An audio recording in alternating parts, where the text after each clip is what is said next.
We are Mm, mm, mm, mm, mm. live or not? I'm not sure. Maybe we are, maybe we're not. Let's take the Um, chance. Yes, we yes. are. Oh my God, we're live again. Brothers, sisters, everybody's here. Hi, team. Woohoo! Hi, Hi. guys outside. Nice to see you all today. We are streaming live today, not only on LinkedIn, but also on YouTube, Twitch, and Twitter, thanks to Ersin and this nice setup today. So, welcome to our bio weekly get together where my team and I are talking about the social media posts, why we write about what we write, what we think is good, what we think is less good, just as I wrote the good, the bad, and the ugly. So, we're going to talk a real talk here. Looking back at the post that we wrote and that got the most comments, the most controversial comments, the most reposts, likes. Yeah, and the topics of this week are technology, hacks, and work life. So, yeah, Mhm. how are you doing, guys? How's your week? I'm doing perfect. My week is Yeah. going by so fast. I feel like I'm in a time machine. I cannot believe it's almost the middle of not mid. It's past. Okay, thanks. It's past middle of November. I have no idea where the time went. I feel like it's Oh. Christmas already. So yeah. But other than that, I hope someone else is having the same problem as me. Think so too. In case someone is wondering why we asked that, we're not located in the same country right now. So we are in Germany. Maija is in Latvia. So yeah, Yeah. this is our way of getting together and talking about the social media that we write on daily basis that you see on our social media.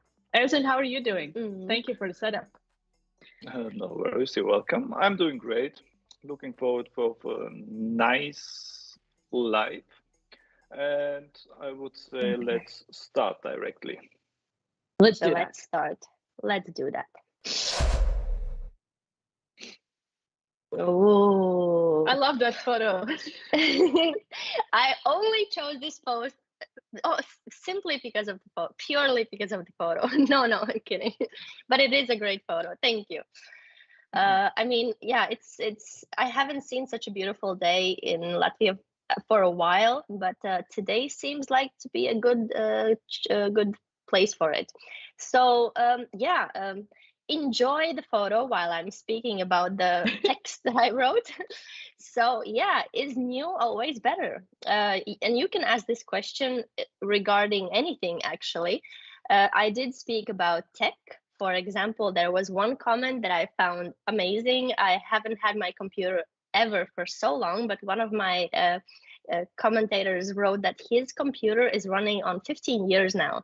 I mean, I applaud that. I cannot do with my computer longer than 7 years. It's just it's not doing. I cannot wait for that long for him to turn on. But yeah, where can we go with this theme? New is always better. Work, right? There was one person who wrote also about the job. So is new job always better than the old one? I do see a lot of the times when I do see CVs or profiles on LinkedIn that a person has worked somewhere for a while, for years or not that long. They have switched jobs and then they have switched back. So does this mean that there was something that was actually not that wrong with the previous job that they had to switch? So the question is, before you change your jobs, for example, and you always think new is always better, right? Like new job is always better because I'm switching to something better.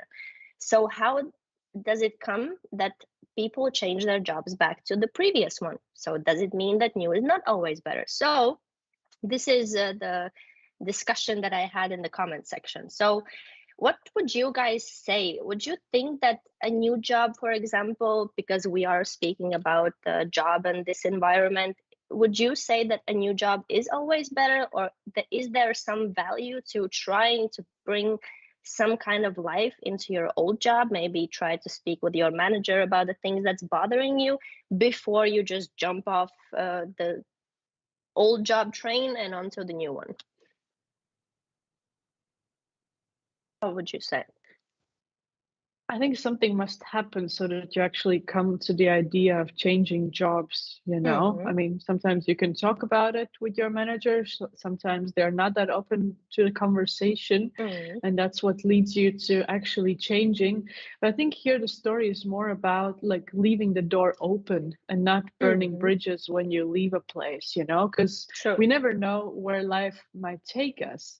And I always find that so fascinating when I, just like you mentioned, see it in the CV that someone was with one company, changed shortly to another one, and then returned again. Because I think it kind of says a lot about them. They might be doing a great job there. They might be having friends or family working there, or a great boss. So yeah, sometimes you need to just kind of look outside a little to see that the grass is not greener, you know, and then kind of return. But it's also a great way how to start an outreach when we speak about active sourcing for us as recruiters. And so, yeah, I always like to use that. Is the new always better? I have had changes of job where I could say that, the new was not the better. But yeah, it's what you put on the weight, you know. The salary was better, but maybe the people around you were not that great, or the other way around. So it's always where you put the weight on it. But yeah, I think everyone should like value for themselves, judge for themselves what is the best for them. The old PC, the old company, or something new and hype, just going with what everyone else is doing right now. Yeah, true. I agree. What do you think, I think you can see it quite often in CVs on candidates. They, like you said, they changed a job, and then you realize it's not what they said in the interview or something like that. And then it's an easy way to get out and get in your comfort zone again back. So yeah, why not? It's actually one of the most frequent reasons why candidates are changing, at least what we hear, because they say, yeah, the things that were promised in the interview process are not actually taking place right now today, or are not also foreseen in the closest future. So yeah, I've heard that a lot too. Yeah, it's somehow a bit sad, because this is something that what the interview process is for. That's where you get all your information, and I would like to be prepared for what I'm about to do. And if I'm not doing those things and something new is thrown upon me, literally this is not what I signed up for. Yeah, that's true. And speaking about jobs, like you can see also below in this news kind of part, we have all our job openings there, so that you can see what we are looking for. And in case you find yourself in one of these roles or would like to refer a friend or a family member, feel free to reach out to any one of us. Yeah, but yeah, do that. Nice post, Maija. Really, it's a good topic to talk about and think about. Yeah. Well, do we have another great post? Yes. Let's go. Boom. Yeah, that's my post where I spoke about 6 job search tools to make your application process easier. Easier from different kind of perspectives. When you write a CV, because for us internationals, English is not the first language, so we want to come across as professional and that our language sounds in a nice manner. So I know all 3 of us are big fans of Grammarly, so I always suggest that. And I mentioned this free Chrome extension as well that corrects your English grammar. You can choose English or British English, but also about the way how CV looks like, because sending a Word CV is not going to do a good thing. It's not going to leave a good first impression. There are so many tools out there. I think the go-to tool that most of the people might use to create a CV is Canva. I do like Canva a lot. If you're willing to pay a little more for this subscription, you get so many templates to design a CV, to design your social media posts, like literally design anything. So it's worth checking and looking at. Like this post kind of came out of a little anger towards candidates. You know, sometimes us recruiters, we do get upset. But I was upset in terms of the quality of CVs coming in. People who apply to roles that are totally not relevant.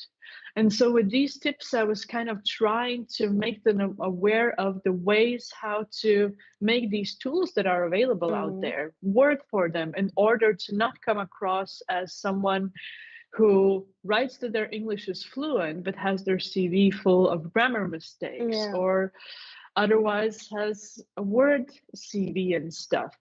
And very often people apply to roles multiple times, even though they got rejected or went through interview process and it didn't work out.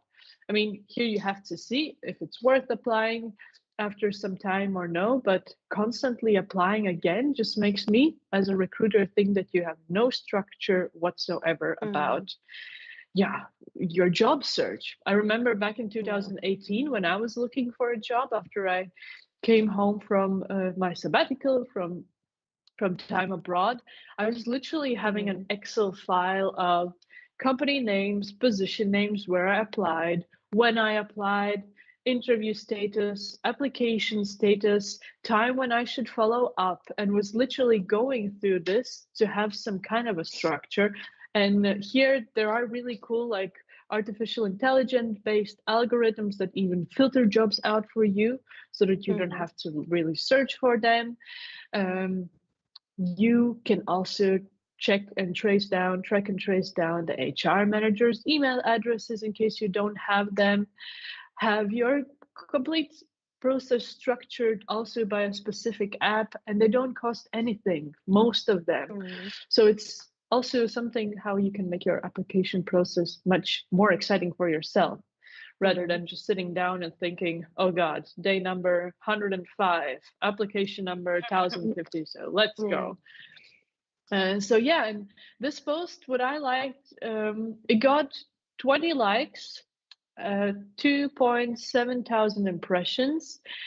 People were really thanking for the post because of the useful tips. I saw there were people also changing careers, and I was glad to see that they found it really useful, because that's what we are there for, to share our insights and say how things can be changed.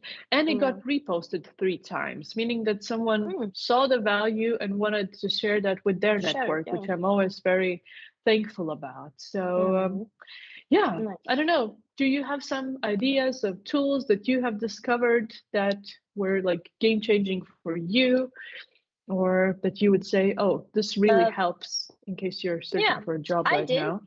I have one tool. You. True story. I mean, even the small things like Grammarly, Liene is the one who showed it all to me. But no, in all seriousness, the thing that you talked about, like being a little angry about it somehow in a good way. For example, when I'm speaking with a candidate, I'm speaking about his skills and skill set and everything that he can do, and then I get his CV, and I would say the right word would be disappointed, because I know that all those things that he can do, and he expressed it in very, very detail wise, what all the things that he's doing, it doesn't show in the resume. It looks like if I were to explain nothing about the candidate and only show the CV, it would not go any further than that. And then it begins the beautiful dance between the recruiter and the candidate about, hey, can you please upgrade your resume in the way that it looks way, way better, and you would have so much better chances at success. This is the thing that sometimes I mean, and it's not like I'm sitting here being angry all the time when I get the resume like that, but it does bring out some emotion in me. And this is the point in time when I would gladly show this post to a candidate and say, hey, you can use these tips. A resume is your first impression. You have only one chance at first impression. If it really is about the job that you want to get, I think you should do everything that it takes to make it as good as possible. And I think you have the tool, like us as a tool for them. We have screened thousands of CVs, have done thousands of interviews with candidates. So we want to make the best of you come out and being put on a piece of paper. So we're not doing it to be annoying. No, not at all. It's just like good intentions, like from the first second. Because I mean, most of the people apply for jobs like not that often, and they're like, how do I put a CV together? I remember I was putting a CV together for my mom and dad, because they were not like, they were like, okay, I can do a basic one, but I really want to come across as someone who is professional and is just not sending another black and white CV kind of. So exactly. That's true. All right. Ersin, what do you think? I think the candidates. I think a real game changer is Canva.com, because the templates there are so good. You don't need to be a CV hero or something like that. Go on Canva.com, choose a template, and the structure is given by them. And I think that's the easiest way to build a CV. Yeah, so simple. Drag and drop. This is not an ad for Canva or any other tools here that we're not paid, but it's really the simplest and easiest way. I remember a few weeks ago, Ersin was sitting down with a neighbor of ours, and they wanted to apply for a new role, and they were like, can you help me with a CV? And you set together, within 45 minutes, an hour, like the information from the first source was transferred to Canva, did little touch-ups, and a nice CV was made, and they were surprised themselves, like, whoa, I can really present myself in such a nice way. So worth investing. Definitely. Definitely. All right, on to the next one. On to the next one.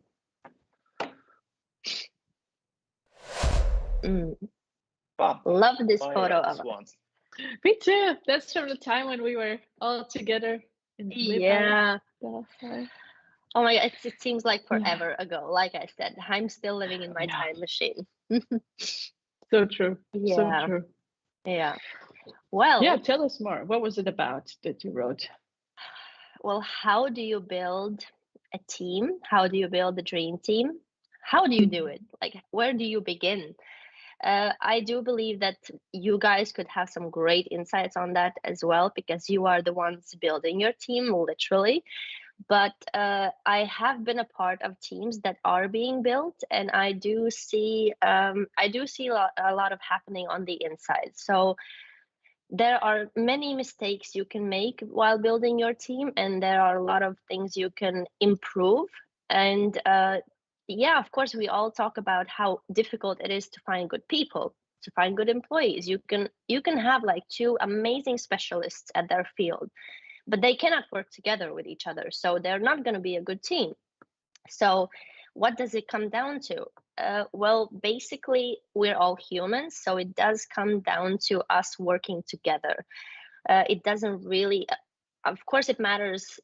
Your skills matter, but the way you connect with people, the way you communicate, the way that you are on the same wavelength, your values, this is what I touched upon a lot on this post, your values must match. Those are the ground things that have to be in place for you to successfully work together as a team. So of course, there can and should be some challenging conversations. That's the way you grow. And of course, it's only natural. The bigger the team, the challenging it's going to be. We are, as of now, we are only 3 of us in our team, and we do work, I would say, very well together. There are, of course, teams of I don't know, 50, 70, 100 people. It's you cannot apply one specific plan for each individual team, but the values that a company or a team present, they must match. And this is something that you can always figure out in the interview process. When you're speaking with a person, you can always ask at the company while you're being interviewed, what's the values for your company? What do you stand for? What do you believe in? What do I believe in? What do I stand for? And yeah, I mean, if you want to be a part of a great team, this is something that you should always consider. So what are the things that define a great team? I would say definitely respect for one another. So do respect everyone. I mean, everyone has their own things that happen in their personal lives. We're all people, we're all human. Of course, we are doing our jobs, but respecting each other is just the basics, I would say. But yeah, sure, I can put it on the list.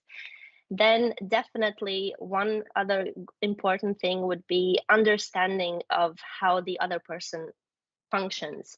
Like I'm communicating always with a lot of emotion. I have so much to say all the time, and it's not always the best thing. And if there's someone who can understand that this is what I'm doing, and maybe can shut me up sometimes, that's great. I mean, we can work well together. If we are, I don't know, if me and Liene were to speak about some stuff, we could speak about it all day. Ersin would have to come in and shut us both up because this is just I don't know, this is the basics that you have to figure out how your team works. And then definitely it does have to come from the top. So the person who created the company, for example, who is creating the team, he should be the one establishing the way the team must work. And the people should either, well, more or less, they should either accept it or not, because this is the values that the team will represent, how the company will work. And if it's not for you, then you have to be upfront about it and say, hey, this is just not for me, and just go on about and search something that is fit for you. But yeah, like I said, you guys would have a lot more insights on this because you are actually the ones building your team. So how would you say, how did you navigate the decisions of how would you choose your next team member, and where did you start? Go on, Ersin. I know you have something. No. No. Yeah. Or at least you can tell about our strategy. I think the most important is to have common values, because work is work. Okay, it's fine, but I'm a big fan of to work with friends, people I like, and I think a big thing is that you have common interests with your friends, and that should be the same in your team, in your company. Of course, it wouldn't work for, I don't know, a big Amazon with 1.2 million employees or things like that. But yeah, for us, for Smartest, it's the most important thing that we have the same values. Like, I don't know, we all like sports. We all like sports. We talk about gym every day. That's funny. True story. Yeah, it's interesting because very often, sometimes Ersin and I would just sit down and we would be like, who would you like hire from our like friends circle? And that was actually like how it all started, because we realized we need some extra helping hands, like someone who comes on board and joins the team. And then who could we think of, so that's how it all came together. I know some people will say like, no, I would never want to work together with friends. I would never refer a friend to work for my company. I would never work together with a family member. I don't want to mix these things, because work is work and family, friends is something different, which is totally fine, because each and every company has their way of like selecting people Exactly. or having the values, how they like to work together. But I think these are kind of basic it's not things. for And everyone, then right? yeah, everyone just sees how it works for them and what works for them. On the other side, I think when someone joins the company, it also you see the way how they like to be managed or how they are managed in the best way as a manager or as a leader. I think you would definitely notice that and then adjust your way of managing someone towards that. So I think that's also a skill that a manager has or hasn't, because guiding everyone by the same way would not work for everyone, I think. But yeah. Team Smartest. Woo-hoo. Team Smartest. Yeah. Okay. Nice. Okay. Next one. Okay. Next one. So this was one of those posts, sometimes there are these like really good posts that get a lot of attention and stuff. And this was like kind of one of them. My assumption why it happened like that is because of the photo, the quote. I think everyone has read this quote before and knows how to interpret that. So what happens if we invest in developing our people and they just leave? And the other CEO says, what happens if we don't and they stay? So here's your dilemma. Yeah, but the post itself was actually about learning and development, because I mentioned here that every second candidate I speak with who is looking for a new job is doing it because the current one doesn't offer them further development, So very often we also have now someone in a process where they have an offer. They're like, okay, this is the next title I'm going to get, but what are the further steps? Like, how quickly will I be able to proceed to the next level? What things, like, what would be my day-to-day duties in order to get there? So, yeah, it's very interesting to see that people are so eager to learn. But I think we live in a times where literally everyone who is not learning is just kind of slowly dying, I would say, because things are changing so quickly. And I think it's like so sad to speak about it again, but it kind of is. So I was giving some suggestions to HR manager. If you are brave enough to invest in your employees, here are a handful of tips on how to do it. So with a little provocation, I would say. And I spoke about internal university. I actually took examples from the clients that we are having. So literally what they are offering and kind of put it all together with a little bit of ideas from my perspective as well. But yeah, like an internal university where it's not someone externally offering something, but you can literally have an on-demand access to different kind of online trainings, let it be languages, let it be something technical or working on soft skill, just giving someone an idea that they would have access to such thing is already something where they think, oh, so anytime when I have some free time, I can just do that. Great. LinkedIn Learning, I mean, as a recruiters, we do have premium accounts, so it means automatically that we have access to LinkedIn Learning. But it doesn't cost that much, 19.95 euros, depending on what LinkedIn asks you to pay. It can be different. We don't know.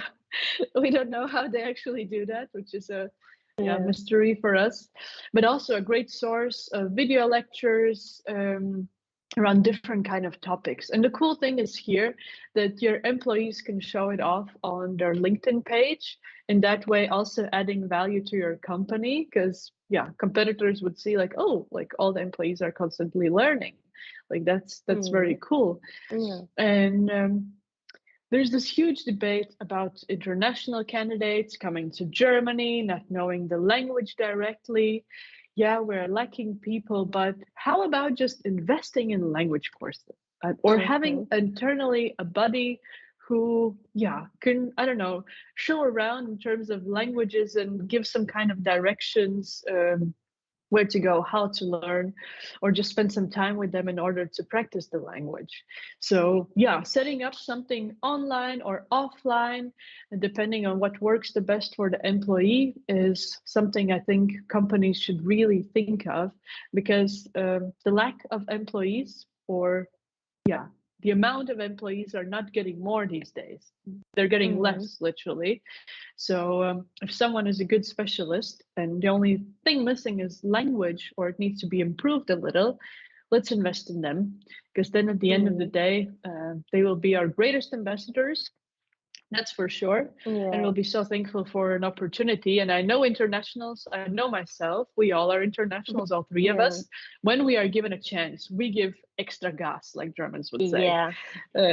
We don't give 100%, we give 1000%. And that's definitely the return on investment. Or I mean, today is the world of influencers, of speakers. Everyone is a LinkedIn coach. Everyone has done a TEDx talk or so. Get these people inside online teams, or get them literally coming into your office and giving a lecture about a topic that might interest people, like in the area that you work in. Also great, you know? There's some networking going on. The employees are bonding a bit more. Right. Something to use for social media for both sides, and afterwards for the influencer and for the company, and also the employees, the third part as well. So yeah. And then I was asking, what way of further development do you prefer? And yeah, that is what, like, there were a lot of people actually saying, whoa, harsh reality, touche, well said. People like the suggestions. Yeah, someone was also a bit of a kind of questioning, but yeah, it's great having these resources, but if the business isn't supporting you on a journey through professional development plans and providing internal mobility as a result of that growth, many candidates will take that knowledge somewhere else. So really, someone here, just like in that photo, a bit scared that the knowledge is going to be transferred to their competitors or someone else. Legit, but yeah. I like here a recruitment team lead at Scoro, Hia-Lin Tam. She wrote down what the company is offering where she works in terms of future development, like Udemy learning platform, amazing, internal knowledge sharing and lectures, also great.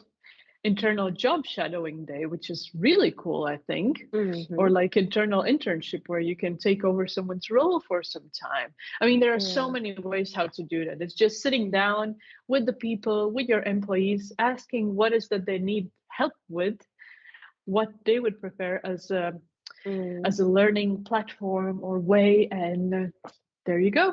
You have figured out your future development plan for the employees. Yeah, I don't know what kind of, like, if you would now like upgrade your skills, like what kind of learning would you prefer? I don't know, podcasts, or just literally going somewhere together with people doing it and then getting a diploma. What's your preferred way? I wouldn't mind to go to like a workshop. I've heard about those. I've never went to one. I've only heard about those, and that would be cool, I think. Well, definitely any type of growth you can do while being in the company where you work is amazing. Of course, as you said, it has to be somehow combined, so that it's not the case of, yeah, I'm learning this and that, but it's not like I can grow. I'm still gonna stay in my position. Nothing's gonna change. It of course, the company should offer the possibility that if you are learning a new language or taking all these courses, then maybe a promotion or somehow changing up positions if you wanted to would be an option. I mean, yeah, definitely best of both worlds would be perfect. But I've heard this from many candidates. If a company is really investing in you, then they do appreciate it a lot, and the loyalty is much higher than if nothing's really being invested in you. If you are just being there, sitting in your position, doing your everyday tasks, and there's no real growth opportunities for you, and you're just sitting there waiting for years to get a promotion or a raise. So any kind of skill upgrade things you can do or a company can offer you is a wonderful thing. And language improvement courses is amazing to have for internationals. I can definitely agree 100%. We do not have it as easy. So yeah, definitely, if we do get the option to prove ourselves, we will most likely do that, maybe even better than someone who is already living in the country where this is happening, because they maybe feel like it's a bit entitled, like, yeah, I'm here, I know everything, here's my degree, I should get this job. And for internationals, it's really not that easy. And so with any possibilities that may come your way, the ground thing is you should be able to gather all the knowledge you have been given and use it the best way possible. And by the way, I think if a person really wants to leave the company, there's nothing really stopping him, investing or not investing. I mean, this is just something, I don't know, from my personal experience, this is just the way it works. But yeah, good thing. I think you don't need so much. If you want to learn something, go on YouTube. You can learn everything on YouTube. Yeah. And it's for free. Of course, if you need some certification or things like that, you have to pay for it. But in the end, if you want to learn something, you can go on YouTube and invest some time, and yeah, or at least a chance that the company gives, I don't know, per week, an hour or two. Hey, this is your time for you, time for your self-development. I mean, go on YouTube, go wherever you have to go, use it for yourself, for your development. I think it's just about hearing that you have this option, that makes people think, oh, that's great. Depending also, of course, on the job, right? Something. Yeah. Yeah. There are so many people, they are completely satisfied with the situation. So, it's not for everybody. Yeah. Oh, and I totally forgot actually to mention that this post, because I said it got so much attention, and so it got over 117 likes, 7.2 thousand impressions, 7 comments, like not that many, but it was reposted 5 times. So I was very impressed. That's what I meant by this one time, like post that you sometimes have that gets like a lot of attention. So this was one of them, but yeah. Good job, Liene. Well done. Okay, so next one is from Maija. Another beautiful picture of us. We are all so photogenic. Oh yeah, this was the last time we got together in Luxembourg and spent a day there. So yeah, we're jet setting from country to country. Yeah, we were celebrating the first candidate that Maija placed, and had a nice day together exploring Luxembourg, because Maija lived in Luxembourg for quite some time, or in the area. So she was our guide for that day a little as well. I love to be a guide. Yeah. I showed all the best places. Yeah, that's for sure. Good memories, really. Yeah, so mental health. I mean, this is something that I think anyone can write or read about every second week, at least. There are so many topics under mental health. But yeah, I mean, the basic ones are, have you ever had a mental health problem while you're working? So if you are really, really procrastinating, have you ever had that? Like, you're bored, you cannot push yourself to do your tasks, you are depressed, you cannot it's even hard for you to turn on your laptop and go through your emails. And if you do, it's like you have to really struggle to make it through your everyday tasks. And this is something that I do believe a lot of people go through. A lot of people go through very privately, not speaking with anyone, feeling guilty. And guilt is, I think, one of the biggest factors that plays a huge role in this. And this should always be taken very, very seriously. So only because of your mental health, it affects everything, your personal life and your work life, your performance, even your relationships with your colleagues, because sometimes your colleagues think that you're just lazy. They think, oh my god, like, have you really still haven't done that? I asked you this 2 days ago, where is it, Maija? Like, send this to me now. And here I am sitting being all depressed, and nobody has clue about it. So what I would advise for anyone to do, if you have any kind of mental problem or you feel like something is just off, there must be someone, ideally there should be someone in your workplace that you could confide in, that you could maybe say or tell that, hey, maybe I need a mental day off, or maybe I need just a day off. You don't even have to say that, hey, I'm depressed. Like, you can just ask for a day off, just for you.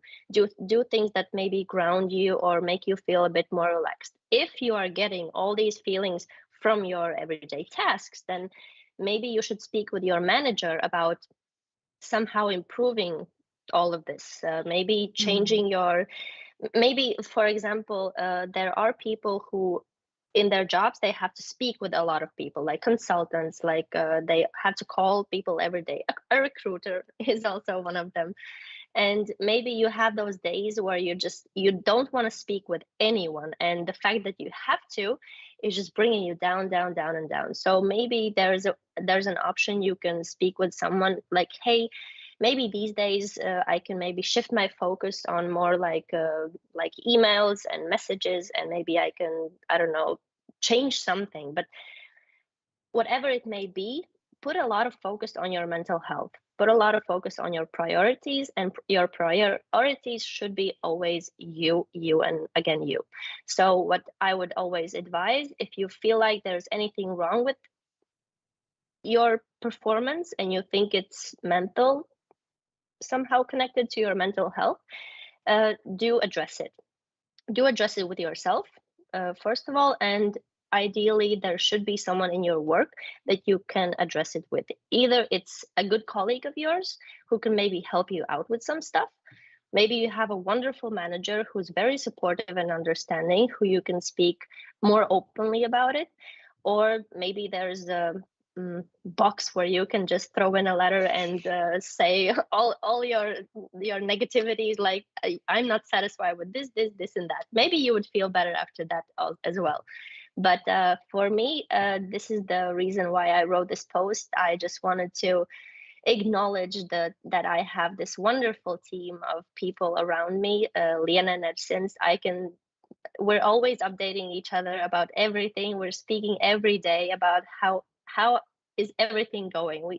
We're not just speaking about work all the time, but this is something that's very, very important. Also, when we previously spoke about teams, how you build a great team, there should always be an understanding about your personal side as well, because we are all people at the end of the day. And yeah, we should all understand that all of us have hard days as well, and there should be acknowledged. Have you guys ever had any mental health issues at work or because of work? Not that I would recall, really. Mm-hmm. No. Maybe Nice. some guilt when taking time off when you're ill. Mm-hmm. I do remember one manager, I was off ill and I was replying to some emails, and they just said to me, Liene, if you are ill, you're ill. You're not replying to any emails, which I found good in a way, that they're fine with me being ill. I mean, it shouldn't be normal for someone to say that, but yeah, I was then kind of relieved that I can be ill now. You can be ill It now. might sound weird, yeah, but no, just some like health issues where you need to take maybe some time off or so, or sometimes having an awkward feeling that you have, I don't know, a dentist appointment, like, can you go earlier or so? Because back then, I mean, it's funny to say back then, but we started Smartists 3 years ago and the world was different. Like that was still before COVID. It was before like everything literally that we have these days. Yeah. And getting a time off to go to dentist in the middle of a work day was like, do you really have to do it like while you're working? Like, isn't it open after work or during the weekend or whatever? And I think now like we all have more awareness of like that it's normal to be ill, it's normal to have, I don't know, depression, like different kind of things. Also the diversity topic, it has become so normal in a way that it's not discussed that much anymore. So yeah, I'm kind of happy that times have changed and we can be really open about who we are, how we feel, because it's not just about work, it's about our life where we work a little as well, right? So yeah, it should be all in a line, my opinion. Yeah. What do you think, Ersin, Ersin? how it is with you? My mental health is one of the most important things for me. So if it could be in danger or something like that, I would directly take some action to change it. So I was never in a position where, of course, you were bored or something like that, but you never let it go that far to become to it. Definitely.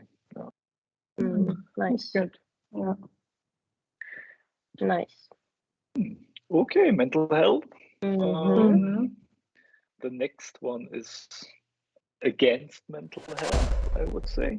Oh, the picture is very Nice. good for mental health. Why against mental health? We talk about unlimited holidays, like unlimited time to take care of your mental health. There's nothing that can be better, right? Yeah, the question is it a benefit that is just fancy for all the startups because everyone offers a PTO, unlimited time off? Or is it something that is actually like normal and how it should be? Like, I mean, when you need to take some time off, you just do it. I mean, we know quite well that the giants are doing that, Netflix, Oracle, LinkedIn. So I did some research in order to find these companies just to be sure. Then I was actually curious to hear how many days people actually take off. I could find these numbers for America, where it was something around 10 days or so. Like they have totally different like holidays Totally different tracking and everything. But I couldn't find any numbers actually for Europe. So that's why I wanted to really hear from HR managers, what is it like? Because I do know a friend of mine, she's working for an insurance company and they also have this benefit of unlimited holidays. And I was wondering, like, do people really take more days off than like the labor law offers? And she was like, no, it's actually not that case. And then I was questioning to myself, is it like a mental thing? Like that you think to yourself, nah, but how could I take more? You know, it might look different, like weird because of my colleagues who might take less. Like, so there are some benefits of it, yeah, but there are some downsides as well. Because, for example, you have an absent colleague whose work you need to do then for a longer period of time, or people who literally kind of abuse this benefit in terms of taking a lot time off, you know. So I think it's also maybe like a generation thing. It could be, but yeah, I was curious to see what like my network thinks about it. And this post got 3.8 thousand impressions, 26 likes, and 12 comments. So discussion really started, and I was happy about it. There were companies HR managers from companies who have this unlimited holiday policy, just explaining how it's all working and how it's done.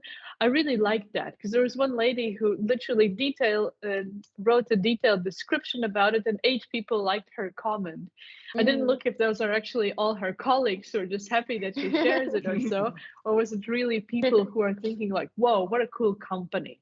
Yeah. But it's definitely a way how to get like people's attention and get them. And she said that they generally don't see people abusing the policy.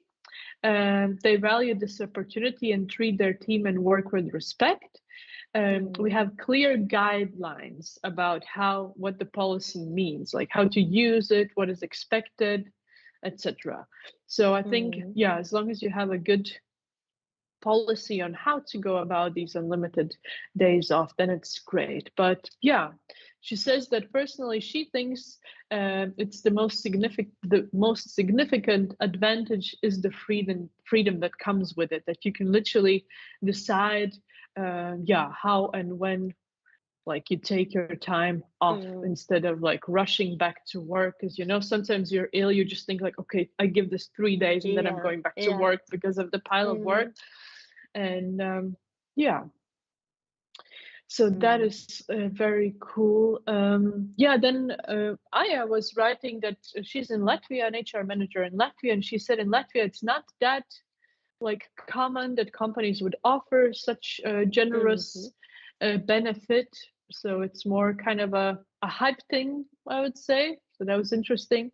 There was someone commenting that they would need at least 60 days off. And I was just thinking to myself, like, how do you come up with 60 days? Like, what would they actually do? But unfortunately, they didn't reply to the comment. But I was curious to hear. But yeah, I mean, it all depends on how you work and plan your free time.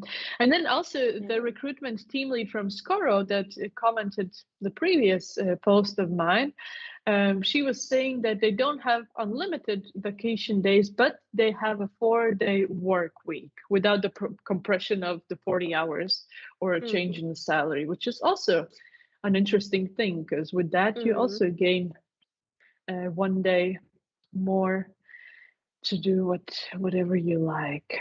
I don't know. I mean, with Ersin, we have also had this discussion. Is it a hype? Is it something we want to kind of implement here at Smartist?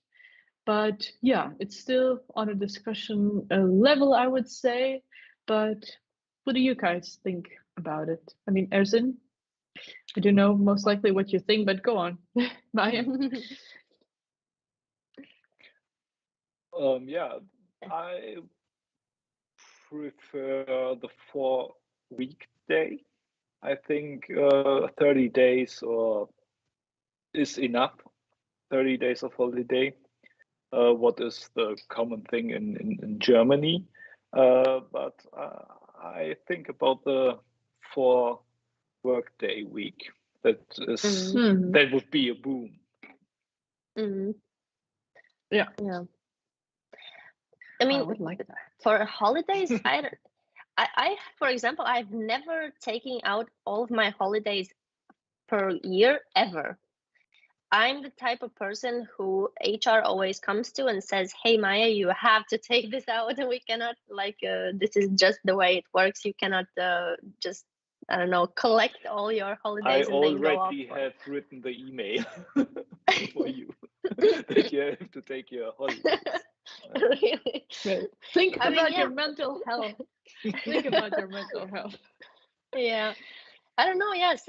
Somehow I don't know, maybe, okay, I would say I'm still from the generation, I would say, that is not very big on, I don't know, I'm taking a holiday every second month or so. I'm going off for a week to there, or here or there. Somehow these 2 times a year, like Christmas and something in the summer, is enough for me.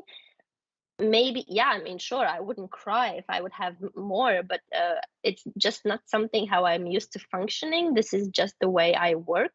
And if I do like my job and if I do enjoy it, then I don't know. I've never thought about the fact that, hey, 30 days is, or 27 or whatever, how many it may be, is too little.